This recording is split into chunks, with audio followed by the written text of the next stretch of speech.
Hey, fellow riblets, it's me, Tom from Target Prime Rib. I see George is in the chats already. Hey, George, how you doing? Oh, let me get rid of that echo there. Sorry about that. All right, so I just muted myself on YouTube. I do need to go onto YouTube though in a little while, but I don't want to really do anybody in the chats yet with me. I am going to set up the link.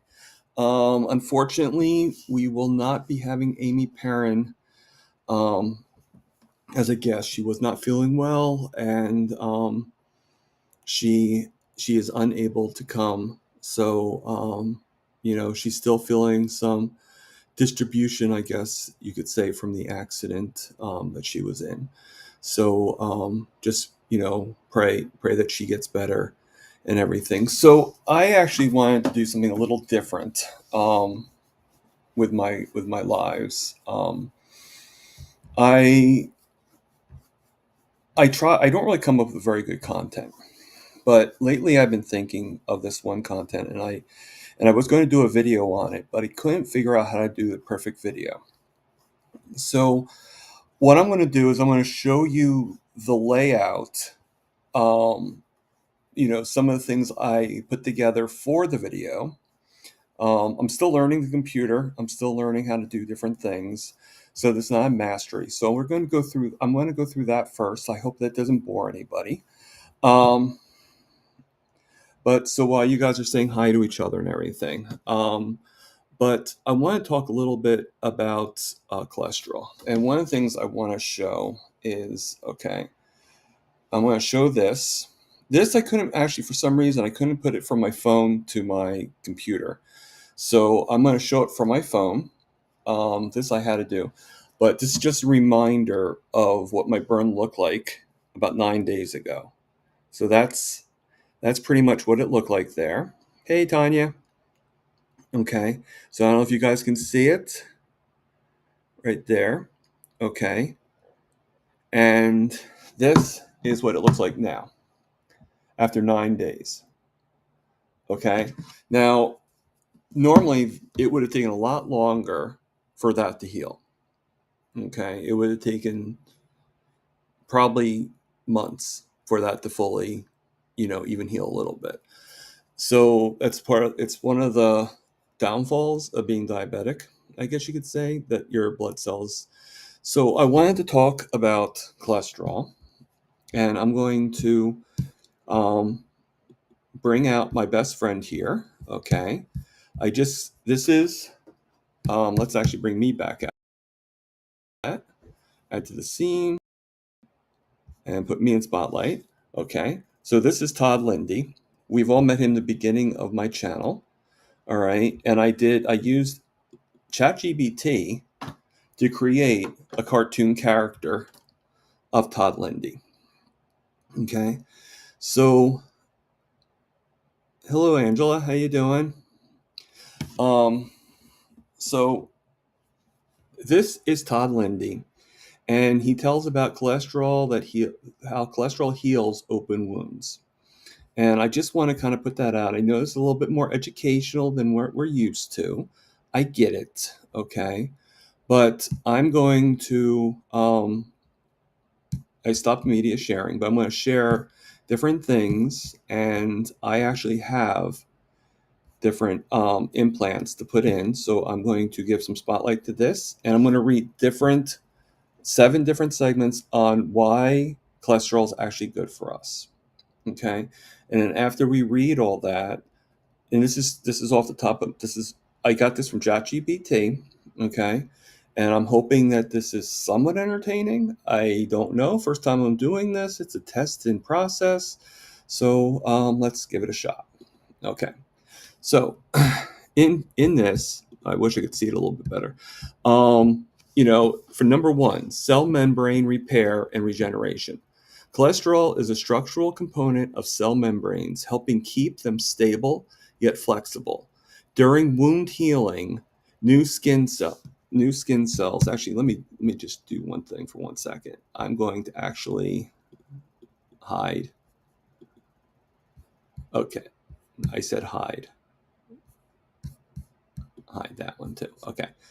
All right. That's better. Okay. During wound healing, new skin cells, keratinocytes, and fibroblasts must form and migrate to close the wound, and that requires plenty of cholesterol for building new membranes. All right. So let's go to the next one. All right. Number 2.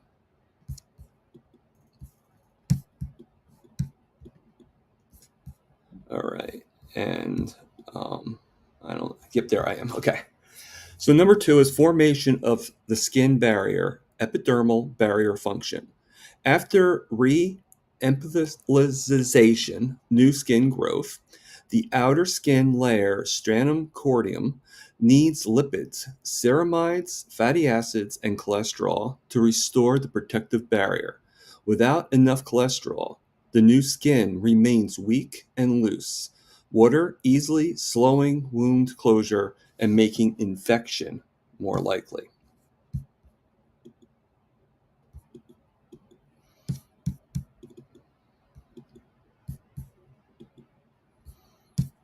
Okay.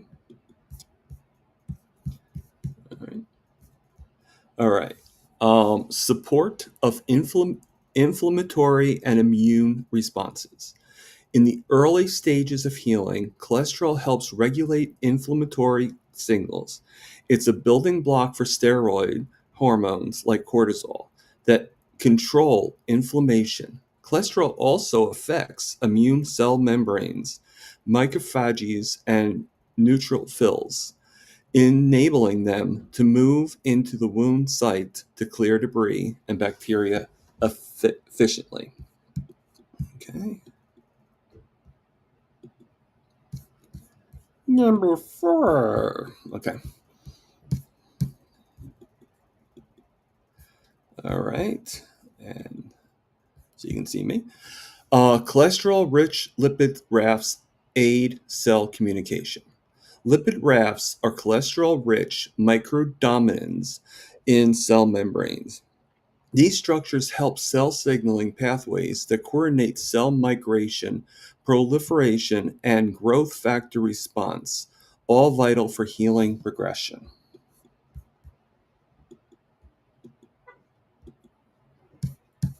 All right. Don't worry, not that much left of the boring parts. Okay. All right. 5. Source of bioactive molecules, vitamin D, and steroid hormones. Cholesterol is a precursor for vitamin D, which supports immune defense and tissue repair. It's also used to synthesize steroid hormones like estrogen and cortisol, which influence inflammation and collagen disposition in healing tissue. Back out. Go back into the thing. Don't worry, it's only 2 more. I wish I could do it a little bit differently, but this was the only way I could do it. Number 6, role in angiogenesis, formation of new blood vessels. Cholesterol helps stabilize and support endothelial cells, the cells lining blood vessels. Healthy cholesterol metabolism supports the creation of new capillaries, bringing oxygen and nutrients to the wound. Let me just see some comments here. Okay, and then last but not least, and I hope I'm not doing this for nothing, okay? I hope you guys are paying attention. Okay.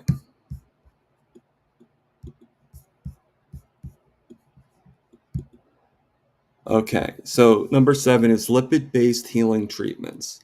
Topical treatments containing cholesterol, along with ceramides and fatty acids, are being used in advanced wound dressing to help repair the skin barrier and speed closure, especially in diabetic wounds. Okay, so the reason why I read all this, I'm going to remove this from the scene. Let me remove this from my share altogether. Okay, so the reason why I actually did all this is because, um, I'm trying to find subjects to talk about. Okay, and the thing is, I think most of us were told not to eat. Like how many people have been told to their doctor, by their doctors, by whoever, saying that, oh no, you shouldn't eat so many eggs, or no, you shouldn't eat the meat, you shouldn't eat the red meat, too much cholesterol, and the phrase too much cholesterol is put in there. But the thing is you need cholesterol to heal. How are you supposed to heal anything that's going inside and outside of your body, whether it's the cut or whether it's internally, like a diabetic foot ulcer? Okay. How are you supposed to heal with less cholesterol? All right. You're focusing on one portion of what you believe, and you're not looking at the big picture here. And it's no wonder most of us are sick. We're being told for so long to lower our cholesterol, lower the red meat, lower the fat. And ChatGPT, all I had to ask ChatGPT is, can you put together a format for me to read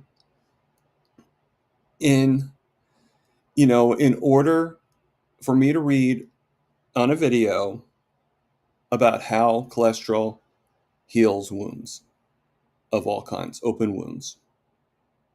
And this is what I came up with on the fly. That's what I came up with because that's the facts. All the stuff I read were the facts, you know? So thank you, Kat. I appreciate that. And thank you for being here. Thank you, Main Runner, for being here. Let me see who else is in the chats I didn't say hello to. Rockin' Keto Aimee. I hope you're feeling good, Aimee.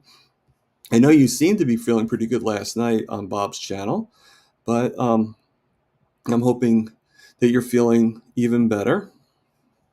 Larry Ryan, hello. I think I said hello to Angela Mullins. Thank you, Coach Angela Mullins. Sorry. Blah, blah, blah. Tanya, Sister Tanya, hello. George, you were the first one on. Thank you. If I was Mitch, you'd be winning a prize. We got a lot of people in the chats today.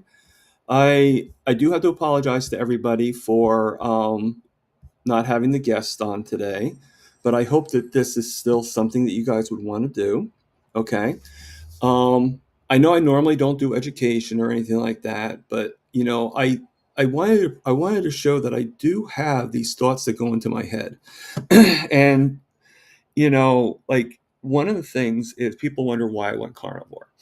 Well, I'm the type of person that when something seems logical to me, and when I hear information, then it kind of clicks. Okay. And I don't know if anybody knows this or not, but my first video that I ever watched was, well, not my first video, but the first video that clicked was a video by Sarah Hallberg that explains, and I've said this before, that explains how fats lower the blood sugar and how carbs raise it.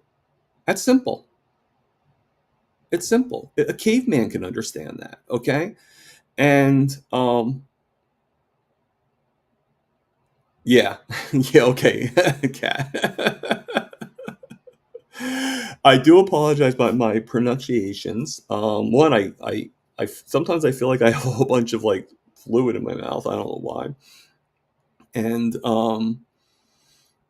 two, I just call it miseducation. I don't know, whatever you want to call it, but it's probably why I don't really, because my concentrate, like I have to like really like, what was that word? Enunciate. But I guess I have a good voice for reading. I just don't always read very well. So I'm looking up because for some reason I always forgot her name, Sarah Hallberg, and so I wrote it down so I would never forget. So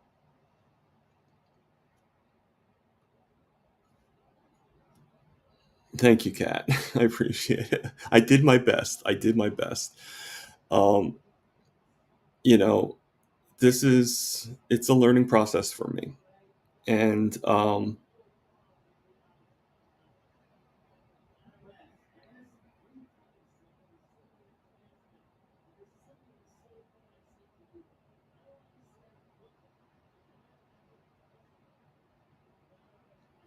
I don't know what's going on. I just hear yelling. Whatever. Okay, so yeah, according to what we just read, cholesterol actually aids and speeds the healing process. So, which tells me, and tell me if I'm wrong on this, but in my opinion, that if I was eating more eggs or more meat when I had my bad feet before they had to be chopped, um, maybe I would have saved my toes. Maybe because the cholesterol would have healed them, you know?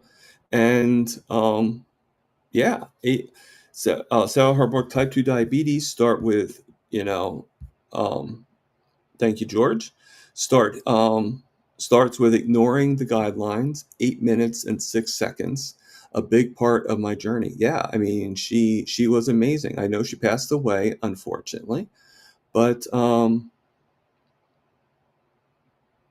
I wish she could, Terry. I really do. But Sarah Hallberg, unfortunately, like I just said, she died April 2022. So she had cancer, I think it was. Was that right, George? It was some kind of cancer. I know Lewis would know too, but it looks like you would actually know as well. So I'm going to actually, we don't have to talk about the cholesterol thing or anything. I just wanted to put a little bit of an education. I just wanted to show that I know I do a lot of jokes and I love my jokes. They come naturally to me. I've been doing them for a long time now. Um, but hey, Aaron, how you doing? But sometimes I just feel that when I say something or when I talk about something, it's like, okay, well, we really don't want to listen to you because you're the jokester or something. I don't know. I just get a very weird feeling, and it might be misreading it. And I don't get it from everybody, but there are times, and I don't get it from every. I don't get every time from different people either. It's just different times, and I'm not feeling sorry for myself. I'm just saying that I wanted you guys to see that I'm not just a pretty face. LOL. Okay. So, if you guys want to come on, we discuss different things and talk and let me know too if it even occurred to anybody that like just the concept of we're being told to get rid of this stuff, but yet it helps us heal, or it's for healing wounds. It's to do this, it's to do that. Well, if we get rid of it, isn't it going to like prevent from infection from coming into our bodies or anything like that? And could that be why I had the infection go into my back? That I, even though I was going on and off carnivore for about 4 years, on and off, like slowly progressing into it. Okay, I wasn't always eating eggs. One day I just decided to eat a lot of eggs, to get a box of eggs at a time and eat a lot of eggs. We all know my lifestyle when she was around and everything. So some things were not that easy, the only thing I could do is like if she was like totally conked out and I could maybe boil some, put the timer on for 20 minutes, hard boil them, put them in your refrigerator, and then just let them cool off and then have hard boiled eggs. Um, Okay. So George has some good info on statins. And I made that joke about statins, actually, that I don't think anybody really laughs at. But has anybody ever noticed how if you take the first T out of statins, what the word is? I, I'm not saying, for any people who are religious or anything, I'm not trying to offend anybody, but I'm just saying. So Kat says cholesterol is a vital for some many things. I think our lives makes like 80% of our cholesterol. If I recall correctly, I am not sure why we would want to try to block that production. Exactly, exactly, Kat. Um,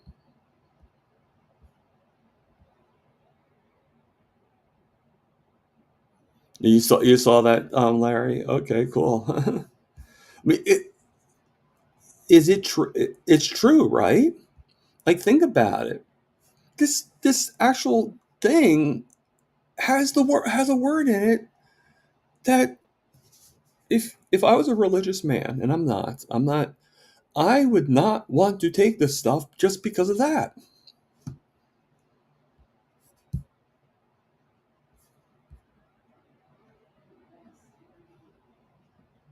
All right, so we're going to copy, all right, and then I go over to, oh no, I first copy, and then I'm going to paste it, and then I'm going to post it. I'm going to go over to YouTube, and we are going to do the magic, and then I'm going to go back to StreamYard, and anybody that wants to come on, you're more than welcome. It's pinned to the top. Again, this is just us doing a little conversating, a little talking, but whatever. But I wanted to show a little diagram, and I worked kind of hard on it. Harder than I normally work. So, and you guys can tell me in the chats how if you liked it, and I'll probably work a little bit more on it. And we got our first guest, George. Good enough. How you doing, George? Yeah, I'm doing great, Thomas. How's my sound? How's my audio? I hear you. Yeah. If anybody Okay. else doesn't, let us know. I haven't got my headphones on tonight, but hopefully it will work. Okay. Yeah, no, I hear you. Yeah. Good. Excellent. Okay. Well, thank you for coming on. I appreciate My it. my pleasure. No worries at all. Yeah, As you know, I've usually got some uh, knowledge about something, and I've got a few bits and pieces we can talk about with yeah, cholesterol and statins. yeah. So Oh, hey, Bob. How you doing? Bob Carnivore Talk has joined good. us. So, Yeah, yeah. Because Bob, I actually researched the statins last night for Bob's show. oh, So it's okay. kind of yeah. It's I think you left by that time because I didn't come on till fairly late. I think you'd I was on. Yeah, no, I saw you on there. yeah, Yeah. yeah. But I didn't actually do my research report until I think after you gone. It's fairly late Oh, on in the night that I did it. So okay. yeah. So there we go. What was that? I didn't hear you, George. Yeah. Yeah, basically, okay. So the first thing to do is to talk about where we can find out about cholesterol and who the good sources are. My favourite two sources are Professor David Diamond. Mm, Okay, Ken Berry has interviewed him, and okay. he talks about why cholesterol is important and why it is all a fraud that we should be lowering cholesterol. And the other guy is less famous, but Dr. Anthony J. Anthony as in Anthony Chafee, and J as in the Jaybird, Jay.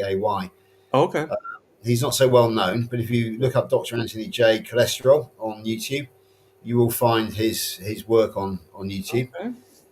And he explains basically the same thing: why cholesterol is important, and why the statin thing is a fraud, and how they've lowered the threshold for statins. In the UK, that's 5, I think, is a score, which equates to 200 in the US of A. And basically, anything but over 200 is now considered very dangerous, and you should lower it. I did read somewhere the other day. I can't prove these figures, but apparently, until they discovered statins, until they wanted to sell statins, the sort of like the safe threshold was considered to be 350 in the US of A. Now, from my own personal point of view, in January of 2024, I had a 7.1 here in the UK, which translates to 275 in the US of A. So, of course, the first thing he did was try and sell me a statin. The doctor who tried to sell me a statin, I'd never heard of. I'd never seen. He didn't want to speak to me. All he did was send me a text message trying to sell me a statin. Great. So I treated it with the contempt that it deserved, because obviously he was treating me with contempt. didn't want to bring me in to discuss it or anything. Now, interestingly enough, when I went back in, this was January 24. When I went back in September 24 for my final diabetes test, because that's the one which cleared me, which got me off the diabetes register, I was expecting my serum cholesterol to have risen above 7.1 or 275. In fact, it had dropped to 5.5 in the UK scores, which is about 250. It's above the 200, but it's low 200s, 215 or thereabouts, I think.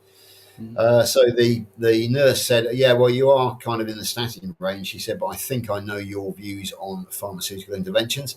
So she said, "I won't bother having this conversation with you," which was a very good thing to do. However, of course, everything gets fed back to the doctors in the surgery in the clinic, and of course, I received the same text message fairly recently, which again I treated with the contempt that it so richly deserved. And along with the flu jab as well, I get the text all the time: have your COVID jab, have your flu jab. We want to sell you some statins. Again, I totally ignore them because it is contemptuous, frankly. So yeah, bit of history about statins. I asked the panel last night: do we know when statins came into the became available as a treatment? Tell you what, Thomas, have you got any idea? What was that? I'm sorry. Yeah, well, I'll tell you what decade did statins become available on the market to become a Oh prescription drug? God, boy. I'm not much of a historian, but I'm gonna say that statins probably in the '70s sometime. Okay, it's interesting. You're not far wrong because they didn't become commercially available until September 1987. However, in Japan, Dr. Akira Endo, actually, I just need to refer to my phone a second, just bear with me. So I've got to actually quote what I was researching because I didn't write it down. The Dr. Akira Endo in the 1970s, a Japanese microbiologist, discovered compounds from fungi that inhibited the enzyme responsible for cholesterol synthesis. And in 1976, Endo isolated the first statin and named it compactin. And then in 1979, scientists at Merck Research Laboratories independently discovered lovastatin. And in 1987, which was September, lovastatin was approved by the FDA for use, marking the first statin to become commercially available. So, for how many millions of years has the human race survived perfectly healthy? But apparently, we were statin deficient for all those Right. many millions of years. And suddenly, only 38 years ago, the blinking of an eye in the human, barely half my lifetime, suddenly statins became a life saving drug. They became absolutely vital for the health of our human species. And oddly enough, at the same time, they very rapidly became a $1 trillion industry. Strange, that isn't it? Really. So statins have they we talk of them as if they've been around forever, but they've only been around since 1987. Good God! You know how did we survive as a species until they discovered statins? And of course, quite conveniently, they then decided that the threshold for statins should drop to the point where nearly everybody in the human race would require to be prescribed these drugs, to be, in other words, to be sold these drugs by drug pushers. Yeah. So hence the cholesterol safe level is now considered 200.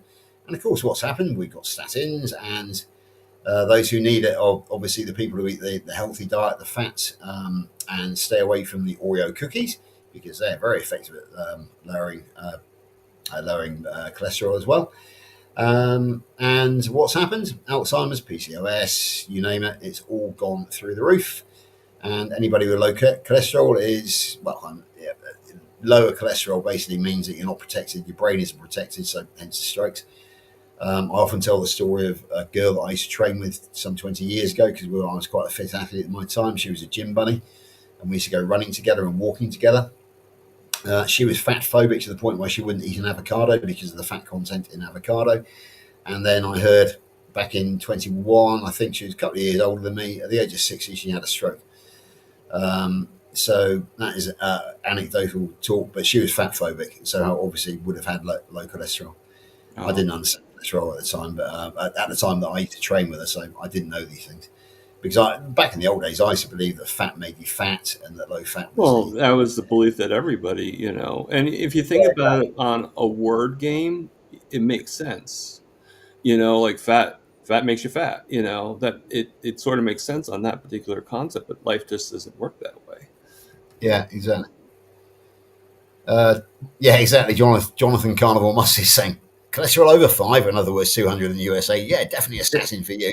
Right. I'm sure they wish they could lower it even further so they could sell more statins to us. And But here, no, five is the threshold in the UK, which is equates to 200 over in Donna the Ray US. says that hers is 551. Oh, So that's pretty good to say the least. Because yeah, talking of high cholesterol levels, a very good friend of Jonathan Carnival Muscles and a friend of mine now is Richard Smith, Keto Pro, over here in the UK. And I watched a video of his. He's very proud of the fact that his is 10.1, which is double over. So that's 400, probably even higher than that. I don't know exactly how it translates. But he's one of the healthiest guys. He was the European bodybuilding champion. Very good friend of Jonathan from that point of view. And he now does Ironman triathlons, and he trains Ironman triathletes as well. So he does know what he's talking about. He's a very good friend of Stephen Thomas, BSc honours, Coach Stephen Thomas, BSc honours, and they do a 1 hour live questions and answers every night, every Sunday night at 7 p.m. my time, which will be 2 p.m. Eastern time. Unfortunately for me, I can't get on it because I'm just finishing off Sunday School Carnival Sunday School, and right. then getting ready for my next appearance at an hour later. So I don't get a chance. If I get the chance, I'll try and watch it back. But I'm so busy at the moment, I find it very hard to actually catch up on any of the recordings. So yeah, but if you want to know about cholesterol, go on to them Q&A session every Sunday night, 2 p.m. Eastern time. And just run it past Coach Stephen and Richard Smith, and they'll probably tell you pretty much what I'm telling you now, to be perfectly honest, Yeah. and what will to be true. Yeah. So yeah, anyway, that's it. So yeah, my real No, takeaway I point mean, is yeah. the No, I mean short that's time that statins have been in the pharmaceutical world compared to the length of time that the human race has been doing very nicely, thank you. And of course, what's happened since 1987? It's cardiovascular disease, Alzheimer's, of PCOS, course, of course. I mean, cancer. it's funny. Like for how many years have they told us to get that we need to lower our cholesterol? We need to. This cholesterol is causing the issues. It's cholesterol this, cholesterol that, cholesterol. And think about the logic here for a second, okay? If cholesterol repairs damaged tissues, if it repairs the skin, if it does all this stuff, it helps the brain, helps pretty much every organ out there. Now, with what I just read from ChatGPT and what you just said, I mean that sort of helps prove it, right? Yeah, yeah, So, at least the concept of like it should hit people's brains like, wait a second here. Obviously we need the cholesterol. So all these times that we've been lowering our cholesterol in our bodies, trying to fight, doing the stents, whatever it took, not eating the eggs, doing whatever it took to keep ourselves from having our cholesterol keep on getting replaced and everything. Could that have been what caused a lot of our damages?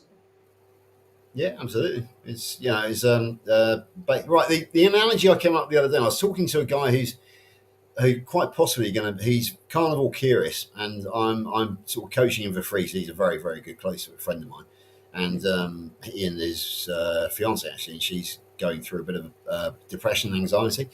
So they're both, and he's overweight and type 2 diabetic or pre-diabetic. So they're both interested.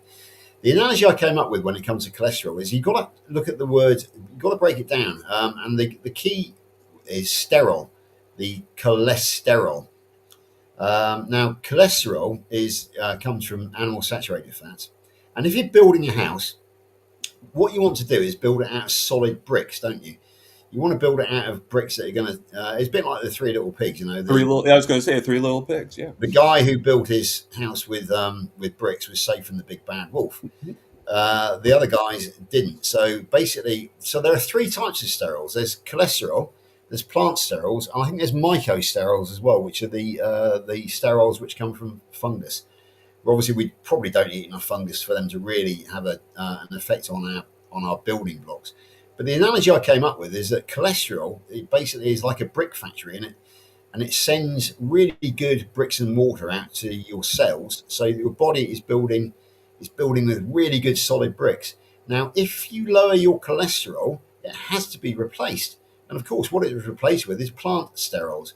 Now, they also become a building brick, the building material for the cell walls for the mitochondria, but they are the equivalent of straw, or let's go modern, shall we, and say they are the equivalent of plastic or polystyrene. So they are cheap, flimsy bricks versus the solid bricks of cholesterol. But of course, if you've got more plant sterols and cholesterol in your body, then the body is going to take the plant sterols and it's going to build its mitochondria and its cells out of these plant sterols. So they're building it. You're building it out of flimsy material. Of course, flimsy material becomes affected by the weather, as we've seen in house building, but it also becomes affected by oxidative stress in the human body. So basically, you then get defective buildings or defective mitochondria, and of course, Right. defective mitochondria are then vulnerable to become mutated into such things as cancer, and also they won't protect the brain from strokes, as we've seen. The blood-brain barrier. I think Jonathan actually should be on here because he knows a lot more about this than I do. Jonathan, yeah, he's actually, I mean, his last message is all lipids are merely a numeric artifact, which indicates that the body is doing something, i.e., all lipid values are worthless in observation entirely, triglycerides, HDL, LDL, all sizes. Yeah, So, yeah, I mean, Jonathan's very, very smart. I wanted to actually put out this too. Um, two things. This was Scooby the dog, Ellen. I think you know who Ellen is. yeah, yeah. So Yeah, she is actually, I got a personal message from Ellen, for Ellen from Lainey, my assistant tonight, because she didn't. okay. Lainey was my assistant. No, she's my wife, and Lainey says if you see Ellen tonight, let her know that I'm safely up in bed. I'm up in bed now, and I'm letting George get on. Okay, okay, Ellen, did you get that message? She is my wife. So, Alan says, I wouldn't use any AI as proof. Information, perhaps, but it never is thorough or extensive. Experience with science. Remember, it is only what is programmed into it. Now, I agree with that wholeheartedly, but just keep in mind that when I asked GTP the question of give me a format of different examples on how cholesterol heals, it came up with this right away. I didn't have to like kind of influence. I didn't have to like kind of keep on saying like, okay, well, what about this? What about this? And so even I can't GTP or whatever it's called. Even that is saying about like that was pretty clear cut. So you got to admit that. Um, Do I agree that, sometimes we rely on technology a little too much? Yeah, I mean, I guess we do. I mean, I can't argue with that. But sometimes you need the little help, on how to express it. Another thing I want to answer for you, Ellen, is that George isn't replacing Aimee. Okay. Aimee was not feeling well. She's still not feeling well from the accent she had. I kind of figured that. I saw her a couple times and she just didn't look like herself. So, in my opinion. So when I read something on, if anybody else noticed it too, but when I just gotten the message that she just did not feel like going on today. So I extended to her that she didn't have to, she didn't want to, and she thanked me for that. Yeah, So, just to clarify, she'd had some symptoms of a chest infection and yeah, was asking advice about that from us today. So it was right. clear that she was not herself. So she made absolutely the right decision not to come on tonight. Yeah. But she's Yeah. okay. But she's just a bit Yeah, concerned. and the one thing I learned is there's always another time. So she can come on any other time. We'll set another schedule, and she's more than welcome to come on. But that's she basically wasn't feeling well is the basis of it. So I decided to first I tried doing with somebody else, and I almost had another guest, but she couldn't do with the timing. So I just ended up doing an open. So this is an open table. Anybody can join in. The chat is up on the top, just like George found it. I think you guys can find it. It's not that hard, you know. Yeah, I mean, if you know, if I'd love to invite Jonathan on because he's much more knowledgeable on the science side Oh, of things. anybody's invited. Jonathan's What invited. You're invited. Jonathan, If Ellen wants to come on, she's invited. Bacon Runner, if everybody is invited. Jonathan, if you're dressed and ready to come on, please Yeah, do yeah. because Don't be naked, otherwise, Jonathan, please. Okay. otherwise I'll be getting things wrong. But a quick word on research. As you know, I'm ex-intelligence corps. I'm ex-military intelligence. I'm a research analyst. I've Nikki's Miss Laflot has nicknamed me the carnival historian. I find that AI is a good start point when it comes. It gives me the names. Now, for example, if I was going to continue with my statins, I'd go and look for primary sources. So, in other words, the research of the people in their own words. Now, a good example of this is, as Bob from Carnival Talk will say, I actually discovered the Bellevue study with Stefansson and Anderson in Stefansson's own words. Can't remember it now, but Bob did record it and he actually put it out on the on the message. But there is parts 1 and 2 of Stefansson's own description of it. So it's not reported. It's what they call primary source. So, for example, now I've discovered that Akira Endo was the original scientist who discovered the possibility of statins. So my next stage would be to look up Akira Endo and try and find quotes or try and find anything that he himself wrote, because you're going back to the primary source, and that is the most reliable. As I said, AI is great for giving you the names, giving Right. you the time scale, and just giving you the overview. But if you want to do a deep dive, you've actually got to go back to the original sources. You've You got got to to do go some of the research. into it. And Google, I do all my research on Google, and it comes up with some fabulous stuff. It really does. Right. So that's just a word on research. That's Yeah. how I do my research. I am a trained analyst, a trained researcher. My actual the name of my trade in the army was operator special intelligence brackets linguist close brackets, because I speak Arabic and I was a Middle East specialist, and part of that training was how to research what was going on in the Middle East and to analyze what was coming out of the Middle East. So I'm a research analyst linguist by trade. And now I can apply that research analyst stuff, less so the linguist, but you never know when it might come in useful, to what I'm doing now in the history of carnival. There is a book in the hopefully next year down the line about which will probably start with the scurvy, curing scurvy in 1801 at the siege of Alexandria by the French army, and will take us right through all the well-known names, both good and bad, the low carb advocates, right through William Banting up to Atkins. And then, of course, we've got all the bad guys as well. So Sylvester Graham, Ellen Gould, John Harvey Kellogg, J.D. Rockefeller, Ansel Keys. Yeah, there's a long list of the villains. So there will be a book on the heroes and villains of the low carb, the history of low carb. I say probably starting in 1801, Siege of Okay. Alexandria. I'm So looking forward to that. Yeah. that's in the pipeline.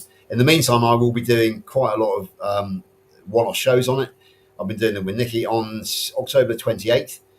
I have been invited on to one of the Tuesday Zoom calls, so the $10 a month Zoom calls by Dr. Nelson, and he's requested that I give some sort of history lesson into the history of the low carbs. I'm Yeah. thinking about doing William Banting because he's the most lively and larger than life characters. He was larger than life until he lost a lot of weight.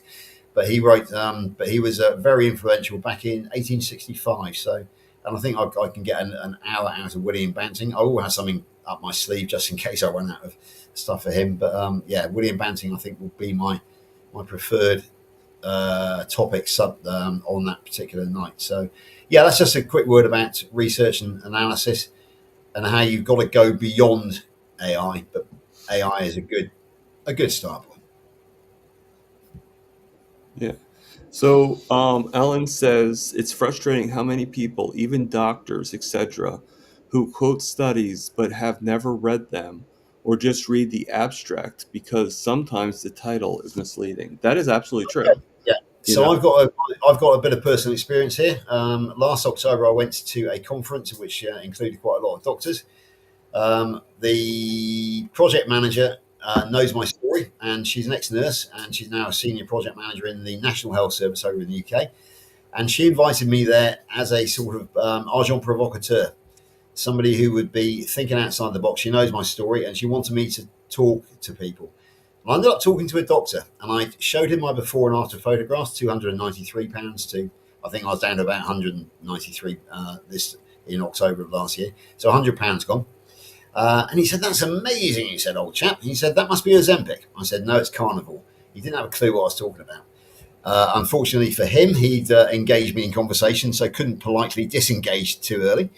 And what I told him about our doctors and and that sort of thing. But one of the key questions was, I said, "Have you ever heard of a man called Ansel Keys?" Guess what the answer was, Thomas? Obviously, no, he hasn't. No, he'd never heard of Ansel Keys. This man was prescribing statins and Ozempic willy-nilly, and he'd never heard of Ansel Keys, the diet hypothesis. He'd certainly never heard of the Seven Nations study. And I can tell you how I knew that once you're done. And he certainly never heard of the Minnesota coronary experiment between 1968 and 1973, when Keys and his accomplice, Ivan Frantz, and various other people disproved the diet hypothesis and actually proved that seed oils and the omega-6s actually increased overall mortality. Apparently, it was a fairly flawed research anyway, but the result was that basically saturated fat was the good guy and that the seed oils are the bad guy. So what Ansel Keys did is he took his name off the study, refused to be associated with it, left it all in the hands of Ivan Frantz, his accomplice, and it was buried in Ivan Frantz's basement until 2014, when I think it might have been Ivan Frantz's son was having a clear out, found it, brought it to the public attention. I believe Ivan Frantz was still alive at the time, and somebody asked him the important question, "Why did you hide this study?" His response was, "Because the results were disappointing." Yeah, it's very disappointing. Of course when you get they were. Yeah. isn't it? But as scientists, you are duty bound to report them. So yeah, it's absolute corruption. It really is, and that was also the same time I think as the Sydney Heart Study as well, which found pretty much the same thing, which did get published. But of course, even since 2014, the mainstream medical industry is desperate to A, discredit, and B, hide the Minnesota coronary experiment. So so the question really that yes, sure, these doctors don't read these things; they only read the titles. A lot of people will skip read a title and then comment on it when they've got no right to. So yeah, I mean, a classic example is how I met my great friend Dawn Bahula in Southern California, because she put a clickbait title out there, which "Why I Hate Carnivores." Why do I hate carnivores? Now, on the face of that tells you that she's a rampant vegan ideologue. So had I just commented on that and said, "Oh, you're nothing more than a vegan activist," but instead I actually went in to research it, and it became quite clear that it was just a clickbait title, because her first opening words, "I don't hate carnivores. I'm jealous of carnivores. I hate them because I ain't them." And it was a reach She's out to jealous us. of them, basically, is Yeah, what it was a reach out. It was a reach out, an outreach to us to actually go and help her. So as I think I told you before, I put my arm around her over 5,500 miles. We walked out of that video as the best of friends. It was her birthday yesterday, and I sent her a birthday greeting on Messenger. She sent me a loving back. So we are now not only the best of friends, but she because she was 64 yesterday and I'm 60, she calls me her little brother in the carnivore world. And she also says, if you in Alcoholics Anonymous, you have a sponsor. She said, "If Carnivore was Alcoholics Anonymous, George would be my sponsor." So and it was actually her. It was her confidence in me in December of last year, which made me start a channel. I had no intention of doing so. And not only that, but she also bullied me into considering coaching. So when Dr. Kilts offered the course that we've just done, you took advantage of it, which I see. I took advantage of it. So thank you very much, Dawn Bahula. Life After 60 with Resting Witch Face. That's the full title of the Well, channel. I can't wait to see the interview you have with her. It's going to be epic. Yeah, it's I'm lining it up even as we speak. So because she is very much in Halloween, and she actually is a practicing green witch. So I want to myself, Carl Day, and Sarah, I think Sarah of Healthy Carnivore UK. We did a panel show about Halloween last year, very light-hearted, and Dawn came on as the witch. We will be doing something similar again this year, so I'm very much looking forward to that. But that is just an example of how, had I only read the headline, the thumbnail, I would have written her off as a militant vegan, and I would not now have, a big sister. So there Yeah. you go. And Ellen making a lot of points here. So is Jonathan, but Ellen's making a lot of scientific points, it looks like. I also see one source will report on a study and not well, and the other bloggers will just repost the same exact thing. Plagiarism seems to be the norm now. So, yeah, that's probably true too, you know? And just to let you know how I knew that, how the doctor did not know that who Ansel Keys was because there was a video that Mitch did um, back when he had his stroke, and Ellen, you'd be able to tell me if I'm mistaken on what I'm saying here. But I remember in the video he said that he asked pretty much most of his doctors, if not all of them, and he asked them the one question: do they know who Ansel Keys is? And every one of them had no idea who Ansel Keys was. So when you said about the doctor not knowing who Ansel Keys was, who that person not knowing, I knew that they didn't know, because most of them don't know who Ansel Keys is. It's not that shocking. But Yeah, just a quick word about Ansel Keys. He was the Time magazine Man of the Year in 1961, which is 4 years before my birth. So the chances are that any doctor who's still practicing now would be so. Any doctor still practicing at the age of 64 would have been born in the same year as Ansel Keys. So the chances are by the time they reached sort of studying, like teenage studying age, then the Ansel Keys phenomena would have not exactly gone, but it would have faded into because then we came onto the McGovern report and that sort of thing. So yeah, it's incredible how short a memory the human race has got, isn't it? It really is. But just to show you how short a memory we've got, who remembers a sugar diet from 2 months ago? It lasted about a week, I think, and then unfortunately, disappeared. I do remember it, Yeah. but I did not partake in it. So maybe that's why I No, remember it, but because yeah, what I'm saying is I that didn't get drugged out from it. it received attention in our space for a week to 10 days, Yeah. and then it's disappeared, and nobody's heard of it since. I can't remember the name of the people that. Well, right now, what seems to be very popular is like, the concept of carnivores adding back in carbs. Okay. Yeah, All right. This is my take on it. Okay. I think it's a stupid concept. I'm not, I love Dr. Keltz. I love everybody. But the thing is this, okay? If I decide to go to a restaurant and I decide to have some fries, okay? I'll have some fries. It's my prerogative. If I decide to have a slice of cake, it's my prerogative. However, that doesn't mean I'm putting it back in my diet.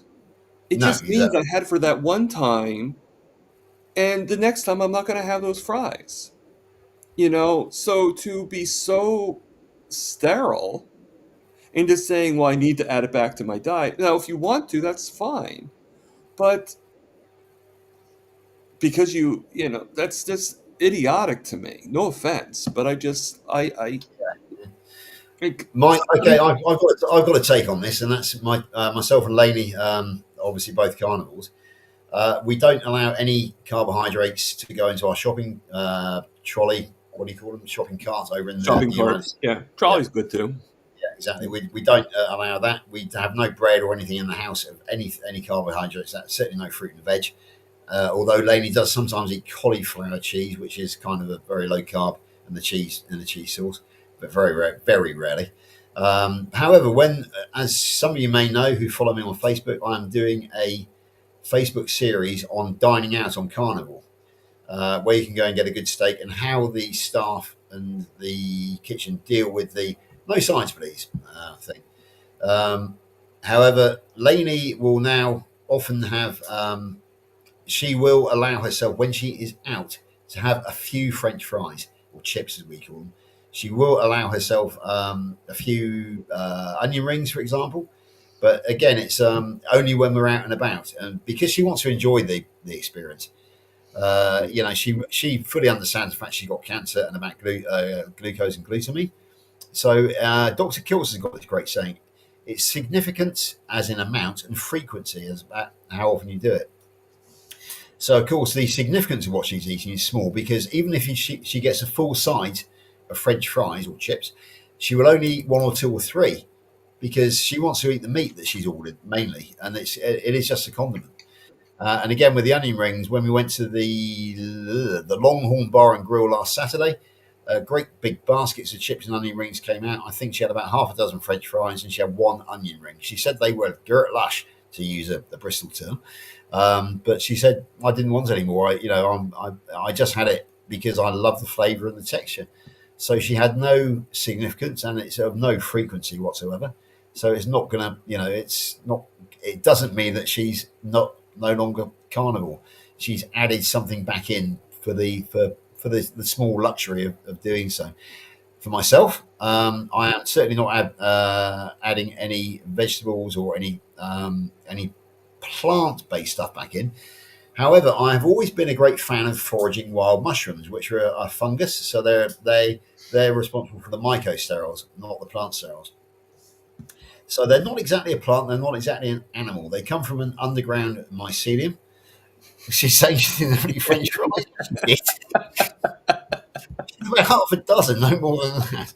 But she definitely only I'm sorry, I put that out there. So Laney's my assistant is watching, but yeah, I don't think she'll disagree with anything else I've said. But Laney and myself, we've had rain here in the UK, and the fungus will be coming out. Sorry, I lost my train of thought now. I realise. Now that I realise that the carnivore police are actually on my case. She's watching. She told me she wasn't going to. But anyway. And you believed her. She had one onion ring. Maybe in that case, I apologise. Maybe she's confessing to the onion ring. But I thought she had a couple of French fries. She usually does. But maybe she had the onion ring instead of the French fries. Anyway, back to the way, she had something, right? Back to the mycosterols. We've had a lot of rain here in the last couple of days, which means that the fungus will now be ready to fruit, because fungi come from an underground organism called a mycelium, plural mycocelia. So it's obviously that's the Latin, I think, and not the Greek plural. So it's obviously a Latin word, and it's neither plant nor animal. It's a separate category. So the mushroom itself is actually the fruit of the mycocelia. Now, Laney and myself will be going out on Thursday looking for mushrooms. I am very experienced. I was trained at the age of 10 by an excellent chap called Mr. Nelson Smith. So another Nelson. He's long since passed away. He was a countryman. And he taught me very carefully about what mushrooms were safe, what weren't, where to find the good ones, where to avoid the bad ones. One of his rules is basically field mushrooms tend to be safer than the woodland mushrooms. The woodland is where you find the poisonous ones. There are some very good woodland mushrooms, such as porcini, or ceps as they are known in French, which I will go looking for, but you've got to be so careful, it's unbelievable. But the good old field mushrooms and the horse mushrooms and the parasol mushrooms and the bluets, they tend to be field mushrooms, and they tend to be safer. So myself and Laney will be going out, and if we find anything worthwhile eating, what we will be doing is coming back, cooking with some premium meat, and then Laney will take these mushrooms, chop them up into dice them, in other words, or slice them perhaps, and she will put them in a butter and what we call double cream, what you guys call heavy whipping cream sauce. So that's it's basically good keto carnivore stuff anyway, and then that will add. That will add great flavour and great texture to whatever premium meat we will be having with it. So we're very much looking forward to that, and there will be photographs of the mushroom hunt going on Facebook. And CB Carmack, who is our mushroom expert from Alabama, is very keen on the idea of me taking some photographs, and we have a sort of photo opportunity comparing Alabama with the county of Somerset over here. So yeah, that is my nod towards paleo. As I told Dr. Kiltz the other day, I said I will only cook and eat wild foraged mushrooms in season. I would never dream of eating them all year round, going down to the local Walmart, or Asda as we call it, and buying a pound of mushrooms in April because they're out of season. So for about 2 months of the year, I might add some mushrooms back into my nutrition, but only cooked in butter and heavy cream, and only as a condiment, not as a main meal themselves to the premium meat they're eating. So, yeah, that's my take. That's my personal take on it. I don't want to add any carbs back in because I still drink non-alcoholic beer. I'm probably adding a few in anyway. Just full disclosure there. As you know, I gave up alcohol on March the 18th, but I'm still going through the transitional phase with the replacement therapy phase. So I'm getting a few carbs from beer, but it's not affecting me. Um, I've put no weight back on, and my blood sugars are fine. So So, yeah, do you that's have my full turkey tail disclosure. mushrooms? Sorry. Do you have turkey tail mushrooms? Ellen's asking. Oh, turkey tail mushrooms. No, that's not one which I'm familiar with at all. So I imagine that's probably a USA one. Never heard of CB them. loves the lion's mane and chicken of the woods. We do have lion's mane and chicken of the woods over here, but I've never yet found one. So that's interesting. Oh, we do have a beefsteak fungus though, which grows on trees, which is quite good eating. It looks like a beefsteak, so I should be keeping my eyes open for those wherever I go. Did I Again, you miss some? slice it up, Did I miss something? not sure. Well, I thought you just said CB said something, and I don't see CB in here. No, no, no. So I'm talking about CB and me having a private chat Oh, about. you're doing something separately. Okay, Yeah, I'm sorry, I got he's a great, confused. yeah, he's a great fan. He's a great fan of the two tree growing mushrooms, which are chicken of the woods and lion's mane. Okay. Like I said, we had them over in this country, but I've never yet found one. Although I do commonly find the beefsteak, the beefsteak. Elaine's going to stick in a couple of flyagaric, which are the fairy mushrooms, and they are hallucinatory. We won't be eating any of those, Lainey. When my father explained what hallucinatory meant to me, he said you will end up seeing purple tigers, George. Basically he advised me against eating any hallucinatory mushrooms. But the chicken of the woods and lion's mane, and there is one that grows on trees called the beefsteak fungus, which is good eaten as well, and Yeah, has I've a had texture. beefsteak mushrooms before. Yeah, absolutely. Yeah, so you know what I'm talking about. Yeah, they're So like, yeah, that's my yeah. They can be yeah. big. So that's my take on mushroom, and I'm an amateur mycologist. So that's my take on mushrooms. So yeah, I don't know whether we've got anything else to move on to, unless you want to carry on Yeah, talking about I actually fungi. no. When I for a short while when I was living in Princeton, um, my mom was a vegan for a short while, and I tried it for like a month. For like a month, not really a full month. I couldn't last for that long, but one of the things I had were we got these great big beefsteak mushrooms that were huge, and I put them with some. I actually cooked them in butter, so it wasn't very vegan of me, I guess. But so we were like uneducated vegans, I guess you could say. Yeah. And I cooked it and everything like that, and because I could never stand the taste of margarine, I guess that's probably why I did that. And it was pretty good, with a couple of like whole wheat rolls and everything. But I just never understood the concept of vegan burgers. It's like I don't know. Like I think vegans try to make everything look like meat. It's like vegan hot dogs and vegan. Yeah, I just always found it. Beyond meat and impossible Yeah, it's burger. like we. It's not like we take a steak and turn it into and make it look like a carrot. Why do you? You know? It's like if you really want to eat Interesting. vegetables, eat vegetables. But why do you have to Yeah, make it look like pork or make it look like chicken? You know? yeah. It's one of those anomalies of the vegan brain, but the Yeah, meat, well, not the brain, the mind, exactly, exactly. the ideology, which is a bit weird, but there we go. So I'm having a lot of fun here, people, and I'm only saying that because I'm wondering why I'm not seeing more than just George here. I'm sure George's wondering the same thing. Do you think I And scare people off, Thomas? Do you yeah, think because I do talk a lot? um, so I keep on seeing quotes from the WhatsApp along top of my computer. Yeah, me too. I was about to say, if anybody out there is on our WhatsApp group, please go on it and say, get off the WhatsApp group and come Yeah, and join, come and join Thomas and George. I'll be right back. Scan. Yeah, I don't think we've got any coaches in the crowd tonight. Well, I'm not sure. Ellen's, I don't think did the coaching course. They No, need I to. don't think Ellen. I don't think Ellen's even part of Kiltz's. I mean, she's part. I think she's on kilts, but I don't think she does. I could be wrong, Ellen. If you At are least wrong, Helen's given me a nod of approval. She's saying that she loves talking with me. So yeah, we can keep the show going if you want, Thomas. But it would be nice to have somebody else on to yeah. I mean, well, I mean, it is called a round table. exactly. At the moment, it's very much an oblong table. This is It's a rectangle table, isn't it? You know? yeah, or a square or whatever you Yeah, call yeah. it. Oh, Ah, Bob's on. we're getting Ah, somebody. God, Bob. Yeah. I think this might be his. No, wait. You have been on once before. I think. Hello, Bob. Bob, can you hear us? Yes, I can hear you. Can you hear Great. us? Okay, Or can yeah. I hear you? I was closing my YouTube video window so I don't have Oh any yeah. So you don't get the echo. audio issues here. Okay, how's everybody doing today? Pretty good. So I've I been hope we're following talking about good along. stuff.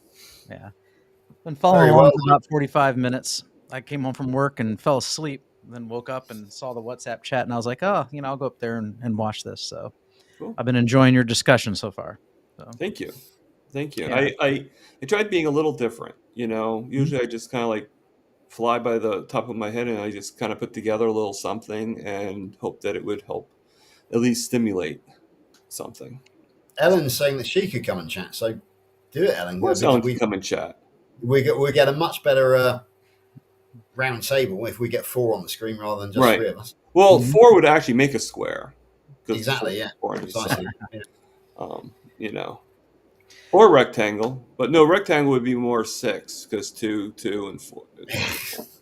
Yeah, I'm very technical, I guess you could say.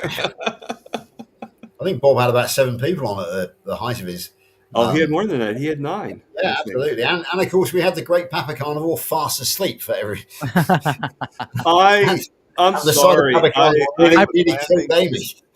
Did you I guys? How long probably did should have did removed you them, guys but even I just notice enjoyed that? seeing them there sleeping.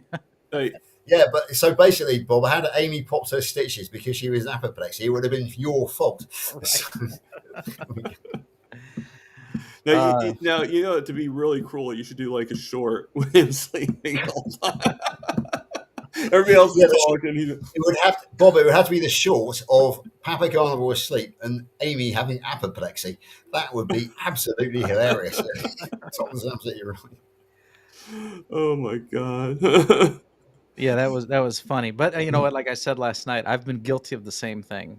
So I've been on Dr. Kiltz's Monday nights and didn't sleep all the night before, worked hard, and then just found myself dozing off in this chair. Yeah, but keep in mind, Bob, okay, you've been on Monday nights, yes, but that's a Zoom call amongst only people that are part of that group. Oh yeah, that's true. You So okay? He's actually like this is going on YouTube and it's going to stay on YouTube until you either take it off. And why would you? It was still good content. It was just yeah, him sleeping throughout the whole thing. yeah. No, it's good. He looked comfortable. He didn't. There's nothing on his camera that was embarrassing or nothing. So No, no, And he he wasn't looked snoring peaceful. either because he yeah. still had his mic on, but he wasn't snoring, which Hmm. I No, think is a small victory in the game of life for no, people. Yeah, he looked nice and peaceful. He really did. It's just yeah. If he was and snoring, I would have muted him or removed of him from the course, yeah. stage or something like that. But And you notice how Rick was sort of dozing a little bit. hmm Like Rick was like, yeah, well, he's the same way. He's worked all day. He yeah, came home, took his bath, and he's up. I think he stays up later on Monday nights than he would normally would. So. But I like that. I like Rick because he'll come on at 9 and he'll usually stay to the end. So yeah. No, he's a trooper. I mean, Rick. I hmm appreciate Rick a lot. Yeah, I have a He tactic, doesn't. a strategy for dealing with carnival talk. What I do is for the first hour or so, I try and work out what we're talking about. And like I told you about the research earlier, Tom, what I do is I then carry out the research on the topics, jump on halfway through, and then wait my chance, and I actually report to Bob on it. We did 3 topics last night, one of which was statins, the other one of being chimpanzees and their very effective hunters and carnivores of colobus monkeys, and the other one was can't remember now. Oh yeah, the bliss point. The how the scientists discovered the bliss point, and it actually goes back to one man, Howard Markovitz, I think his name was. So yeah, that's how I play carnival talk. I I do the research in the first hour, and then Yeah. I come report to Bob in the Yeah, I second mean, hour. you kind of remind me of like, I don't know, back when I was a kid, there was always these like news reporters that would come on. They would explain certain things in life, and you kind of remind me of that. Like you just have all these facts Yeah, that are all put together, and just very factual. So, which is a good thing. We need more of that. Um, Yeah, I usually have a silly thumbnail and a topic in mind. And I might even only talk about it for 3 minutes, but it's just something to get the conversation going, and then I just let the conversation just naturally evolve from there. Yeah. So we don't. yeah. So last night we were going to talk about joining the resistance, which appealed to me because I'm a natural revolutionary. I've always been anti-establishment. I Mhm. lost a job. I lost a job in the nuclear power industry because I was pointing out to them everything that they were doing wrong. I joined the trade unions as a platform, and they didn't exactly sack me because they couldn't, but they got rid of me, shall we say? And yeah, I've lost jobs through it through being a natural revolutionary. I joined the Egyptian Revolution in 2011 by accident because I went there myself and Laney went there as tourists, but we ended up in the middle of it, and also I was involved with the European uh, commission in the Lebanon Revolution of 2005. So yeah, I've always been a bit of a revolutionary, always been anti-establishment, always been a thorn in the side of the authorities, which is why carnivore appeals to me so much. So yeah, I'm a natural revolutionary. I like to talk the talk as well as walk the walk. Which is why I talk so much and I try and get the message out there. So yeah, that's. But we didn't really talk about how the revolution is going. I regard the carnivore community as the revolution. And the carnivore community has grown massively. We are now much more united than we were. Again, talking to Ellen, nope. she's saying that she's a member of the Kills I on think the Kills. There are far more people now than there were. All your mates that you will find on here in chat, we're all there. And yeah, please do come and join us. And there is a free Zoom call on a Monday evening, which obviously is a week away now because what I do is I go on the free Zoom call and then this is how I plan my evenings. I go on the free Zoom call between, I think it's uh, half past the hour, which is 10:30 here, so 5:30 till 6:30 your time. Then Carnivorous Grandma, she goes on at 7 o'clock your time, and then and she rolls straight into Carnival Talk, which is 8 o'clock your time. So that's how I plan my Monday evenings. So yeah, come and join us, please do, Ellen, because you'll find all your friends hanging out with the Kills Mighty Tribe from 6 o'clock in the morning your time, or maybe 5 o'clock. I don't know exactly where you are. Right through until the evening, and it's great fun because we have developed real friendships now. We take the Mickey out of each other. There is a lot of banter, and especially when Papa Carnival falls asleep, for example, on Carnival Talk. And then, of course, Aimee, she'll have apoplexy, and it is just entertainment value. It really is. It's not too serious. We're not just talking about electrolytes, and we're not just talking about macronutrients and micronutrients. We are having fun. Come and join us. yeah. Yeah, I mean, I was seeing a lot of comments in the chats about Papa falling asleep. Like I said, well, I don't know if anybody saw it or not, but I said, what would Papa Carnivore do if Milton actually went over there and jumped on him? Actually jumped the screen.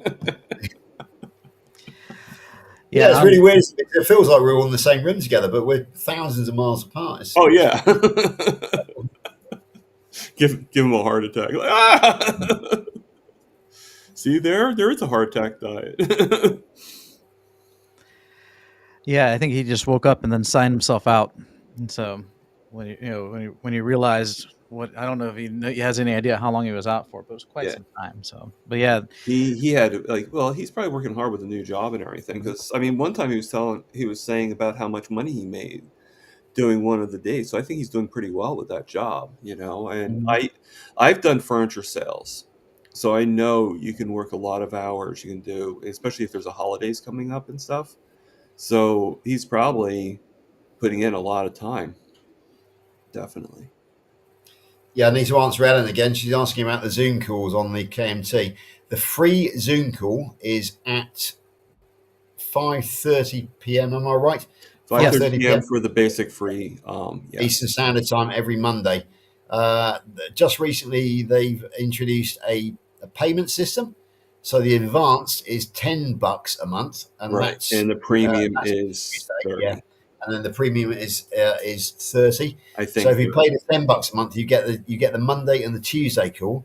If you pay the premium, which is $30 a month, you get Monday, Tuesday, and Thursday.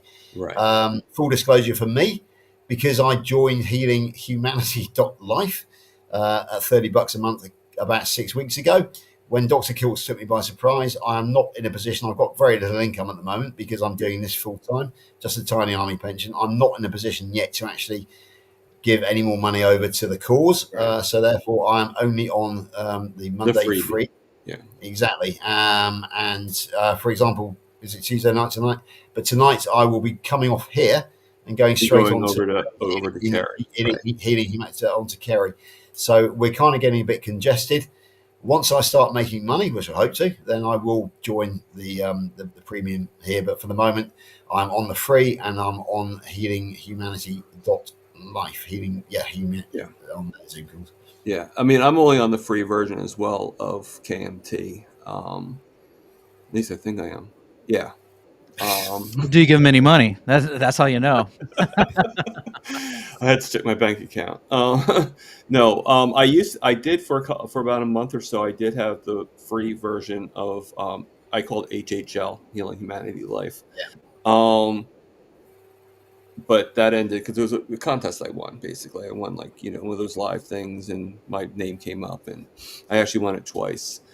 And so I do pay for that. And then I think I've told you guys a story about with Bella SBG, how I was in the chat and I sent them an email, and I thought they offered me a free membership, but I thought it was only for 1 month. I thought it was just to be nice, like, hey, would you like to come here and and then see if I like it and whether or not I stay or I stay. But they ended up giving it to me for a lifetime. So I have free membership with SBG. So I have two free memberships, and one that I pay for. Yeah. And then I do pay for the membership for Homestead How, and I also pay for Erin's membership. Erin is cheap though; it's $1.99 to be the top member of her channel. And Yeah. then Yeah. Booby Goots, and then I also have Mitch too. A member of. I'm a Mitch fit, so to speak. I do have one other which I need to disclose, and that is I am a member of DC Rebuilding's Patreon channel. Okay. DC himself from Australia Mm-hmm. has an incredible story of cancer Yeah. survival and thriving. And when Lainey was going through the dark days of her diagnosis of Paget's disease, the DC was a very good friend to us and actually sent us all of his research on the condition that Amy was going through. So I feel not no I've got no qualms about sending DC $5 a month, I think it is, to be on his Patreon channel. And other than that, though, the only other way that I contribute to financially is I organise the meetups, and Lainey, if you're still on here, Lainey, she organised the raffle. I think she was a very good salesperson. I think we raised about £350, which is about $500 from the raffle, and also from the surplus money that we have from the ticket sales, we actually raised just shy of $1,400 for Healing Humanity, which my colleague Carl Day sent by Swift code. So I do that, and also the other thing I do is I will buy merchandise from the States. I've got a Healing Humanity sweatshirt and T-shirt, which reminds me I need to get a Dr. Kiltz T-shirt. So any proceeds from that is how I also contribute to the cause. So there we go. So my memberships include so the only one I pay for is Dr. Barry's Proper Human Diet Community. I'm a pro member over there, which gives me full access to everything. And I'm going to go ahead and join the $10 tier for kilts, but I'm probably not going to do the $30 tier. Okay. And only because I have other obligations on Thursdays, so I would never be able to attend one of those live anyway. Right. So why waste your money on that? Right. And and so, and then also for Healing Humanity, my way of contributing to the project, when he was having like that big fundraiser, I didn't have like a bunch of money I was willing to send him, but I did subscribe to his channel, I think for $6.99 a month. And he says that all the proceeds from that are going towards that documentary. So I've been subscribed to that channel for probably close to 2 years now. That's about how long he's been working on that project, and and I'm happy to do that. So all that just comes automatically debited, and all that really gives me perk wise is on Thursdays, if I'm not working, he does have a members only live stream from 4 to 5 p.m. Eastern time, and I'll watch that. But I don't know what goes on in Steak and Butter Gals group or healinghumanity.life. Uh, but the people that are in those groups tell me that they enjoy them. So they all You seem to be know, money well spent. If you're in those groups, you seem to be happy with it. I've never heard anybody say, "I didn't like it, so I quit." I mean, every group is different in the way they communicate with the way they treat and stuff like that. You know, but they're all good. It's just that they're different. Mhm. It's you know. Um, I mean, I have a good time in all three groups. I had a great time yesterday on Monday. I had a great time, especially in the beginning when we were talking and stuff. I like communicating every once in a while. I know I don't talk that much in the chats in those Zoom calls, but I just but I had a good time. You know. Yeah, there's quite a lot of Zoom calls on hhl.life. Oh, Uh, oh yeah. Brilliant. I talk with Uh, yeah, there's some with which I Lemon. miss, which are the Breaking Addictions. I think Dante Ferrigno goes on every Sunday when I'm busy elsewhere. Dante Franklin does his But Sundays, and yeah, then yeah, have the you done three that Amy's Steak Escape yet? did one, but Right. again, it's a question of convenience. But the three that I do religiously, if you like, every week are the Tuesday night, which is what we'll be going on to next. I think that's always Coach Lisa. Pick up, it's usually Coach Lisa pick up Q&A question. And then he has another expert on the Wednesday night, which is where I was able to talk to Professor Thomas Seyfried. He gets the big names. And then on Thursday night, there is a session called Inspire Together. And that is when I give my weekly report from the UK, because I joked with Kerry that I am the self appointed UK ambassador to the USA Carnival community. He loved it so much that he and Lynn have actually christened me that, the self appointed.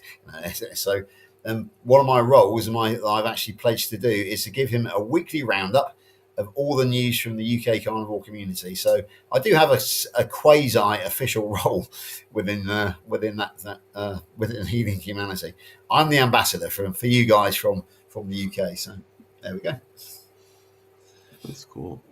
So it looks like Amy just came into the chat. So hello, Amy. I hope you are feeling better. Um, I know accidents, any kind of car accidents sometimes can take a while to feel good or feel better. I shouldn't even say feel good, just feel better. You know. Um, but I'm glad to see you here, Yeah, as I think any of us are. So I know I saw your email, Robert.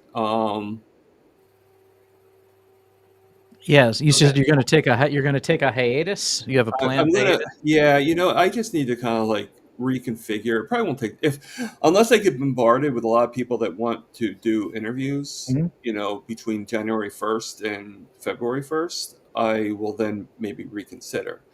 But I think I just need to take some kind of to rethink, Mhm. like sort of like throw everything and just see, okay, I don't really need this. I really don't need to do, like just to kind of reanalyze everything I'm Mhm. doing. Okay. Yeah, that's And, okay. you Paid ti know, Not paid time off. Time off. well, I wasn't getting paid even when I didn't I have know. time off. I don't know Y what YouTube you're using, but Yeah. I mean, I am having a little bit. I have to admit, I just, you guys know I just got my new computer. I have my, I don't know where it's. Oh, I put it over here. I have my new phone now, you know, and they're all great. But one of the problems I have is my old phone. I used to record the video. I'd make a short, and then I would download it onto InShot, and I'd take all the sound out and everything like that, and I put it on YouTube. And then before I would upload it to YouTube fully, I was able to pick what music I wanted from YouTube. Now it won't let me do that from this new phone. It lets me do it for TikTok, lets me do it for Instagram, but I can't the music won't download. Hmm. So unfortunately, I did a short if you're actually following me on Instagram or TikTok, you're going to benefit from it. But if you're only following me on YouTube, unfortunately, a short I put out today isn't going to go out there. So, I don't use InShot, so I couldn't help you there. well, no, but I'm saying obviously, I don't think InShot's going to work for me now either anymore with the new iPhone. So I have to kind I of look I different. was going to comment that your video quality does look much better than it had previously. So is that the new computer? Yeah, Yeah, yeah. I can tell the difference that this, yeah, and I've also noticed you haven't froze once. You were having issues with freezing previously, right. and that seems to Oh, be is that? gone too. Okay, we're adding a little class to the place. Yeah. Hey, Ellen, how you doing? Can you hear us? I can, but I've got to fix the sound business here. So just Yeah, you're. It's a little wonky. I got I got to shut YouTube off. Sorry. Okay. Yeah, it's a good idea. This is Yeah, it's okay. great to meet. It's great to finally meet you, Ellen. I don't think we've actually met Yeah, before and worked together, so it's lovely to no, meet you. we haven't. So here I am. I'll just listen mostly, but I thought I'll pop in and say hi. There's not Yeah. really many people in Yeah, I'm this. feeling a little naked. I'm the only one without glasses. I know I'm blind without my glasses. Do you guys have? I have to like the glare can sometimes be a problem. Do you guys deal with Yeah. that? I have to. I'm still. It doesn't bother me on my side. I do hate looking at my video and seeing a reflection of my computer in my glasses. That drives me nuts. So I actually got some contacts. So the next time I make a long form video, You're actually mine. I'm actually going to use my contacts because I There you can't go. Now stand. you're part of us. Now I look like far. Of Oh, course, okay. I can't see myself because I'm. It's farsighted when you can see far, right? And nearsighted when you can see near, or is it the other way around? It's a nearsighted is when you have trouble seeing near. Okay, so I actually have trouble It seeing doesn't make far. sense, but So my near, I can see perfectly this way, like without them. But you know, I need them mostly for driving. yeah. But when you don't have a car, you don't drive. I mean, the thing is, I think the three of us, as in Tom, Bob, and me, you will see exactly the same background. We've all got studios that we're all happy with, but obviously, if you're setting up just to come on, then it takes a bit of practice to actually get everything right. I've got the layout of what I want exactly right now. Right. I've actually bought myself. You won't be able to see it, but I bought myself a riser for the computer because it was too low down before and was slightly wrong. So it just takes a bit of tweaking, and eventually Right. you do get it right. Right. This is where I used to sit when I did my the shows with Mitch, which might be before your time. You might have been around a little bit for those. Yeah. I'm old enough to be Yeah, I to was be Mitch's, with Mitch whatever, or co-host. What did he, when you were up in the tower, up in the the tower. penthouse. But it is there's a certain art to it, and this works now because there's a lot of it's all windows, so it's all natural light. But in order to get right now, but I wasn't set up, so I'm sitting on the floor and I've got the computer up on a stool, just to get. Yeah, exactly. This is good enough for now. It's fine. Yeah. I used to have to do everything on my phone, which is an absolute nightmare. And then it was only in June of this year that I actually got this new computer, and Lainey very graciously donated the old dining room to become my studio. So Right. thanks, Elaine, for that. Yeah. Oh well, thank you, Lainey. Yeah, I imagine if you do this, if you're a regular, then you'd have a set space. So Yeah. This is an extra bedroom on my second floor. So okay. Yeah. I used to record in front of the bookshelves because I saw a lot of people I watched did the same thing. So, but I kind of moved into here. This was in another room. I moved into here. My son still has some LED lights up around the ceiling Oh, that's that cool. that I'd like to get in there. Very, I got a neat lamp that I bought. I wonder if very retro. it's not turned. It's that white one there. That's actually another LED light. It's not turned on right now. Little fireplace to keep me warm. But none of that. But I hog all the screen here with this office chair, so you don't really see any of that. Yeah. So I need to make this more visually appealing because right now it's just a bedroom that, Yeah. that Well, that my daughter wanted green paint for when fine. she lived here. So I have a built-in green screen. That's nice. I just have to stand against the wall. Yeah, I make sure I've got my bookcases in the background because it makes me look more intelligent than I actually am. Yeah, So, Do you notice that people do that with the green screens? They always have, yeah. especially like political commentators, anyone, who's going to, a That's doctor, a lawyer, they'll always have books, 'cause it makes well, them that's why Rick fun. actually I have my has carnivore books out.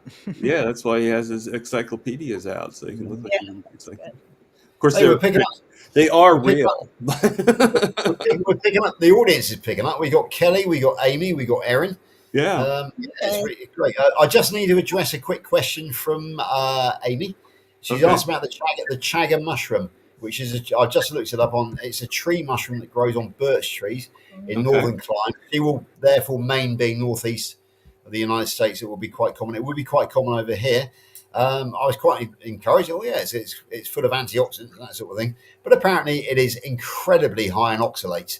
So I won't be I won't be gathering chaga mushrooms, even if I No, find. not anytime But soon. yeah, Well, but thanks for flagging.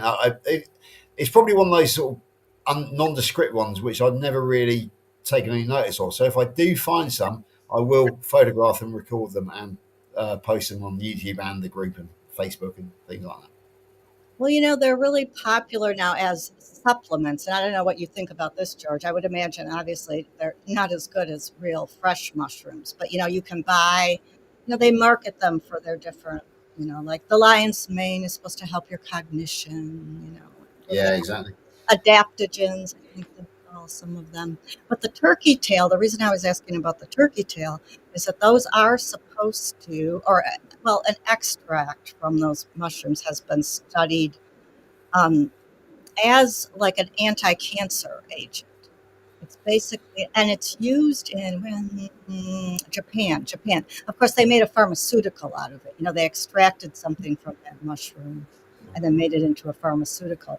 But it became very popular in the veterinary world because some company tried to extract it or made an extract from it, from those mushrooms, from the turkey tail mushrooms, and then was marketing it for dogs with cancer.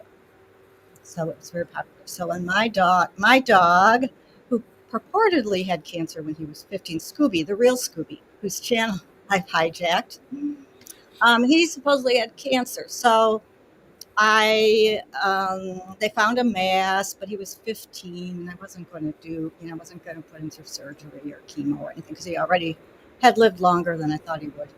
So I switched him to an all carnivore diet. Basically, I'm like, well, we're going to go home. We're going to live. We're going to have. They told me he had 2 months.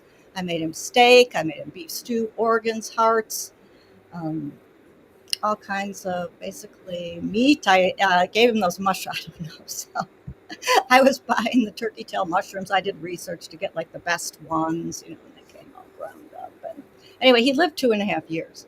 I don't think it was the mushroom extract. I don't know. Maybe it was the diet and the meat, but Never know, but yeah, I don't think but so. I still have some. I also had bought some lion's mane, but not the mushrooms. It was ground up like in an extract, but supposedly these, in a powder form. So I realized I still have like a bag of it. So I take a scoop and put it in my coffee once in a while. On the bag, it says it's supposed to help my cognition. I haven't Does it? I haven't noticed anything dramatic. Since I have it, I'm like, I might as well use it. Okay. That's my experiment. I'll let you know. So if I suddenly start sounding really smart, you You'll know. And you can give them to me then. So Bob's looking up at the clouds. Yeah. So Bob, I don't know you. Hi, I'm Ellen, obviously. So I was going to say. So tell me about yourself. So I live in Northeast Ohio, and to be on topic, I've been doing a carnivore diet since May of 2023. I've dropped 60 pounds. Reversed ulcerative colitis is my big win. Oh, Uh, that's that great. nobody seems to care about, but that for me, that's life I'm changing. here because I've got GI issues. Yeah, and then I also have stage 4, borderline stage 5 chronic kidney disease. Oh wow. Yeah, so that's where I document my journey as living as a carnivore with chronic kidney disease, because that flies in the face of Right. modern medical advice. Of everything they tell you. So you had that when you started the carnivore. Yes, Okay. yeah, I've So it's been stable now since stable. three, Yeah, nothing. almost 2 years, year and a half, 2 years. Yeah, nothing's gotten any worse. Mhm. As far as like I'm not on any dialysis. Certain metrics have gotten worse. Like creatinine has gone up because that's a protein waste, and I Right, eat but and that I might eat a lot not. of protein now, Mhm. and I don't and my ability to filter it out expediently is impaired. Um, so on paper, it looks like things have gotten worse, but there's other metrics you can check that shows that things have actually improved somewhat. And of Mhm. course, the major identifier is how I feel. And for someone in my condition, my doctor's pretty beside himself that I am fully functional. I can run, I can exercise, I can do all kinds of stuff. I don't feel fatigue, I don't have any issues whatsoever, zero symptoms.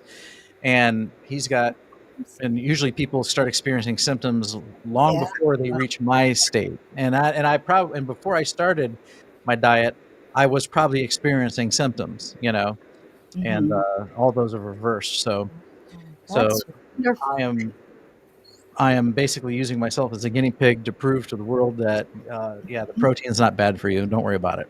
So That's great to see someone like you. I think you're the first person that I've met mhm. personally who's in stage 4, stage 5 Yeah. kidney disease. Now I know people who have reversed their gone from stage 4 to stage 3. I know people who've gone from stage 3 to stage 2. I know some people that have completely reversed their kidney disease and they're normal now.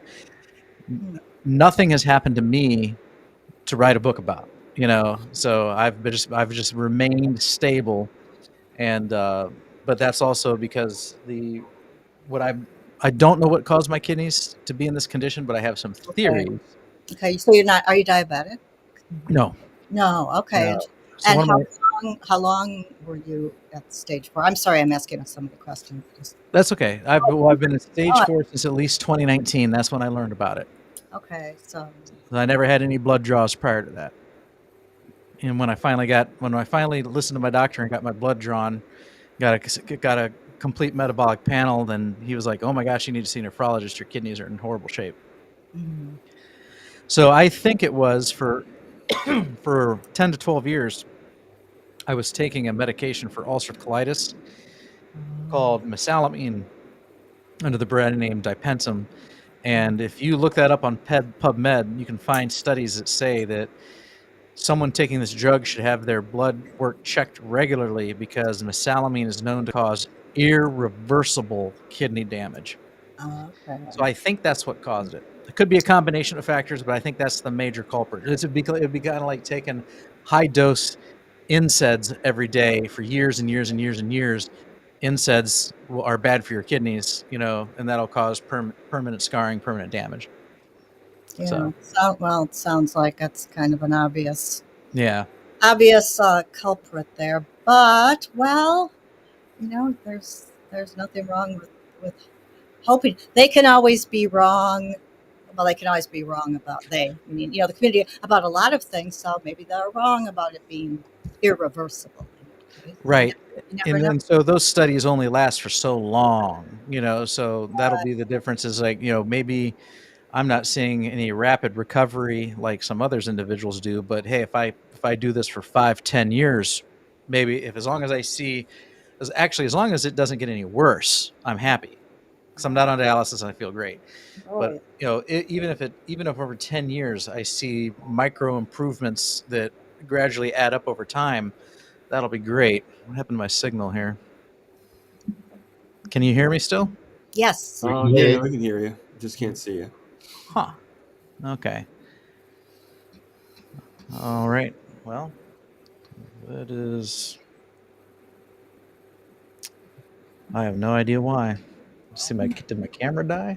No, my camera's still on. I have no idea why. Let's see, did my camera die? No, my camera's I'm still hearing on. a back feed. I have no idea why.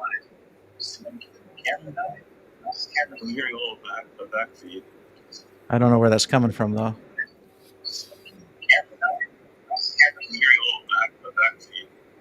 I don't know where that's coming from though. Maybe it's coming from the ghost echo. The ghost of my channel. Yeah. I switched cameras. The ghost of my channel. I still hear the feedback though. Does anybody else hear it, or am I the only one hearing it? I'm hearing it. Okay. I just want to make sure that I'm not going crazy. No. So I'm Well, you probably are muted. How about that? I'm muted, so I think the feedback's coming from one of you guys. There's like a delay. Right. I'll mute. Actually, I have the power to mute everybody. So start with you. Can you hear anything? So I unmuted myself to talk. Oh, no. The only one I muted was Ellen. I've unmuted and we haven't got it. Yeah, I think it's. Ellen, do you have the YouTube video open in another Can you tab? unmute yourself, Ellen? Just the. Yeah, the YouTube open. Yeah, we couldn't work out why we got the echo, but it was because I had YouTube and StreamYard open.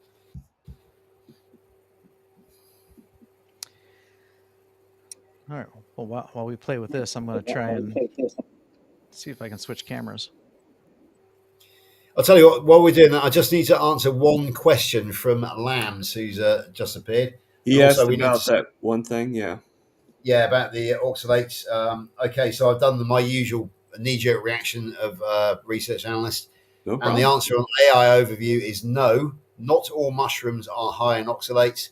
Most common edible mushrooms have low to moderate levels, and some wild and tropical mushrooms are higher. Certain types, such as chaga mushrooms, they say picked on the chagas, are known to have very high oxalate concentrations. So that answers Amy's question as well about the chaga mushrooms. And we also need to quickly say hello to the other Aimee, as in Rockin' Aimee, because she's very kindly come on, even though she's still recovering from surgery. So we wish you all the best, and yeah, take it easy, mate. Take it easy. Okay. So. So I think it's done because you just unmuted, right, Ellen? Yes. It was kind of weird because I asked you to unmute, and then I get a thing saying that you rejected to unmute, and I'm like, I'm that's sorry. kind of weird. Why would she reject to unmute? You know, I'm I asking probably pressed the wrong thing. I know something came up and I was trying to read it, and then I was like, oh, Well, maybe I muted each pressed the person. wrong button. My intent was to mute Yeah. each person and see who's making that sound. You were the first person I muted, and then the sound And then, stopped. So I guess okay. it was coming from you, Yeah. And you know but what? whatever it is, it got corrected. Well, I turned my phone on to look at the chat, and I thought I had the volume off, but I didn't. So, Hence, Yeah. all right. So so it was me. I wasn't even thinking about that. it's okay. So like, Ellen, mystery solved. You know, I mean, I was like, okay, we all mute, and I thought to myself, like, wait, I have the power. So Ellen, how about you give me a little summary about yourself? Well, I am very boring. I come so I don't. This is the first panel. I don't come on a lot of panels because I'm Well, not. Mitch, but I yeah. shouldn't say that, but I don't have. I'm not.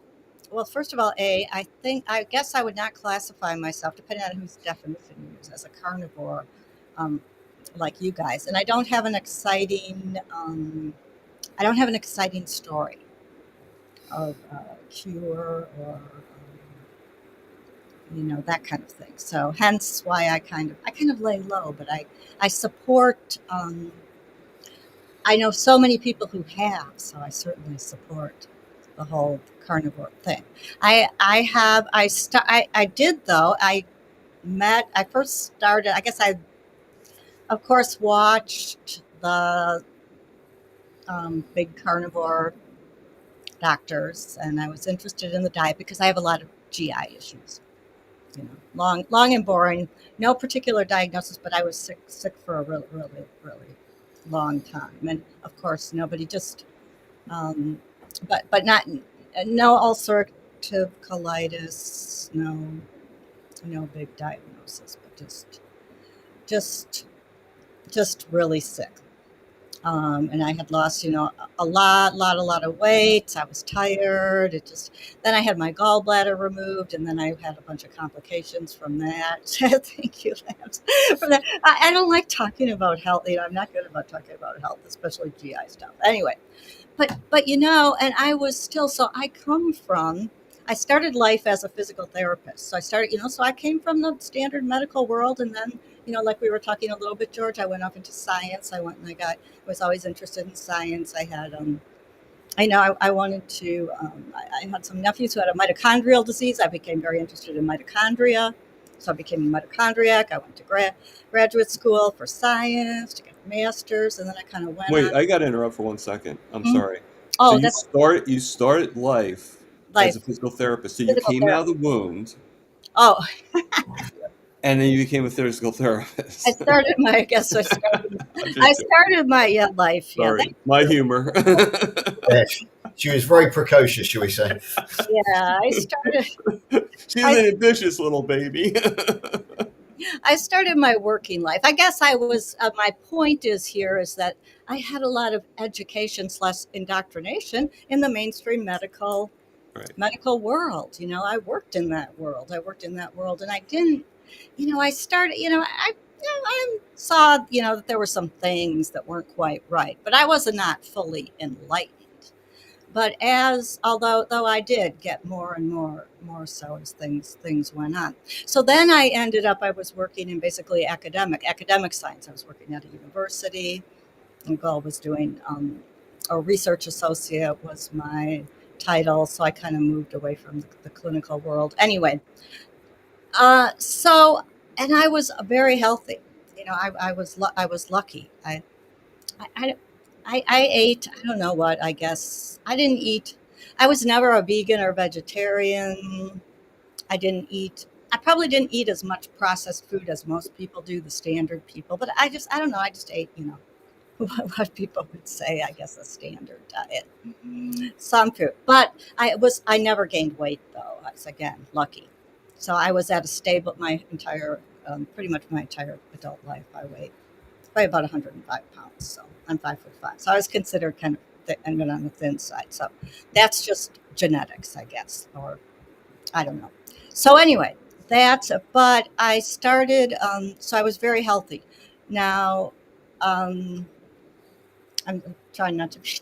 I wasn't ready to talk. So I started having just GI. Now, so this is frustrating. So I was never sick. Now I was getting in my 40s, in my late 40s, and I just started having, I guess like most people do, GI stuff, GI trouble, pain, nausea, throwing up. I mean, it just kind of slowly got worse.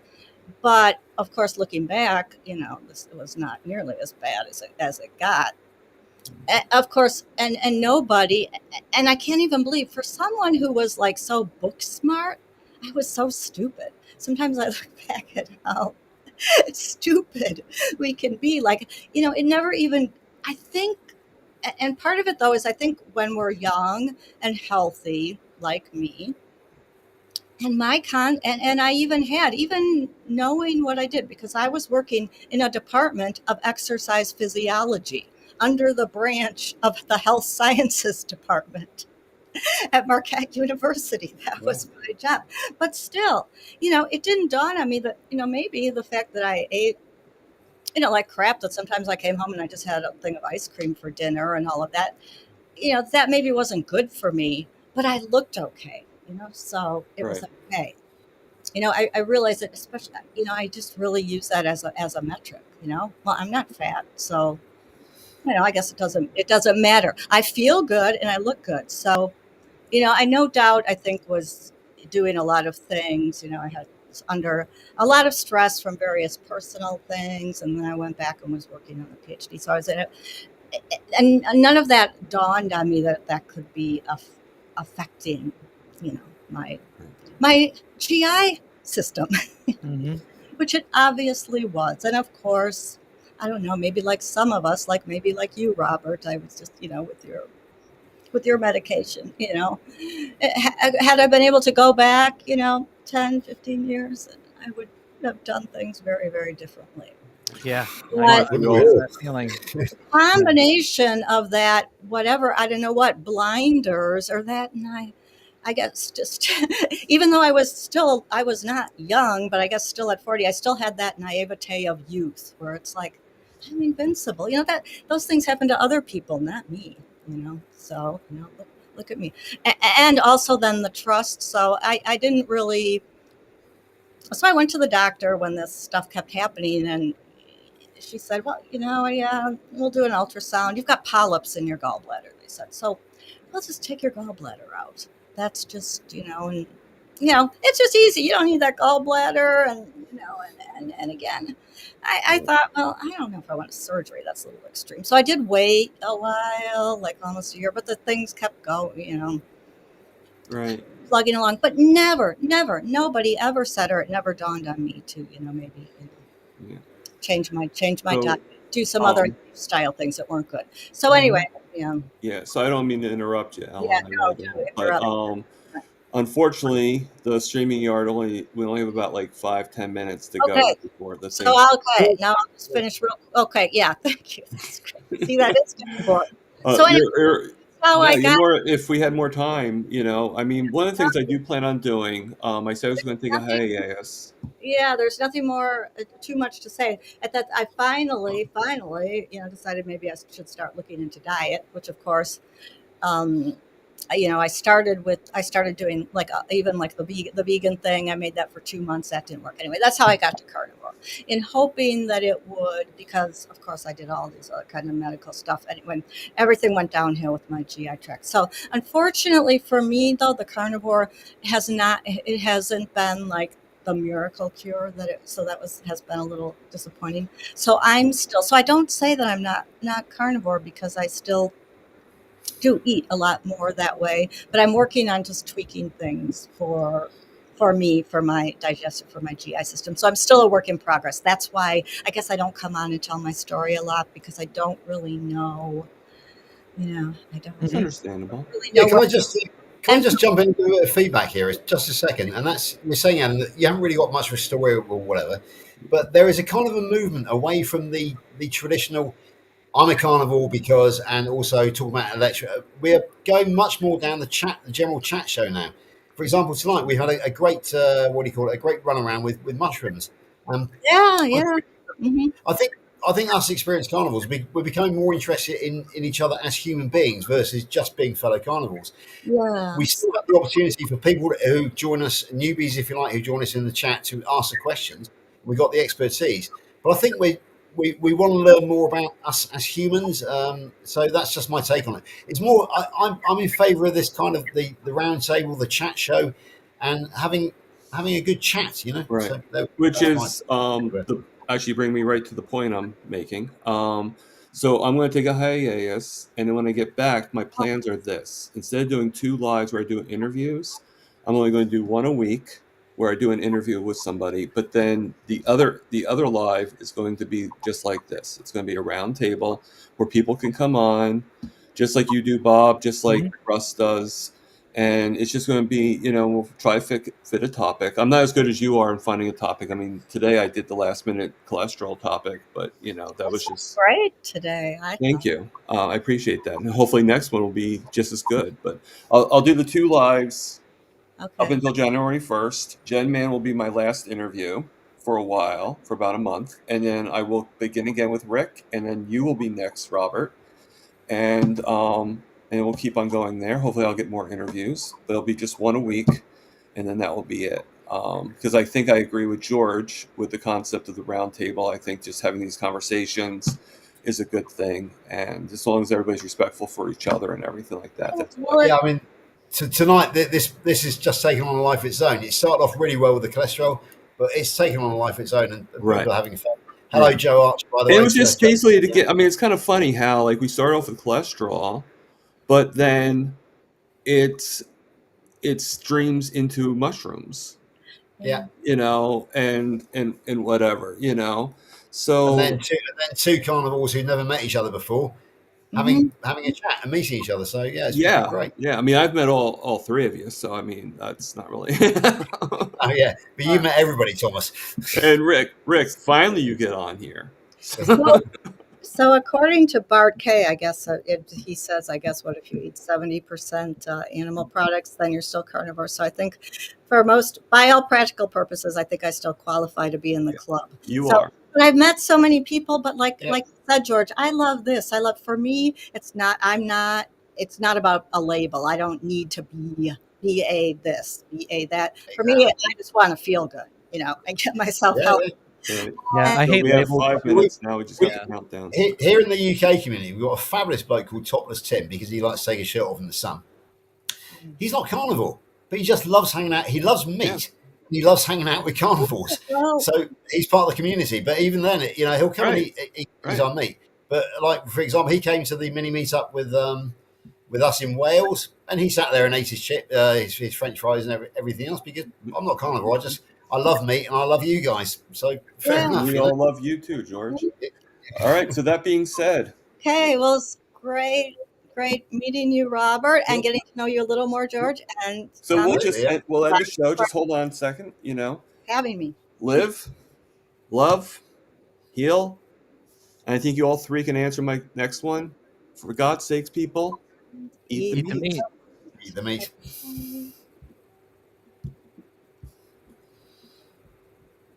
Let's see. I don't know how I get out of. Do I do something Oh, special?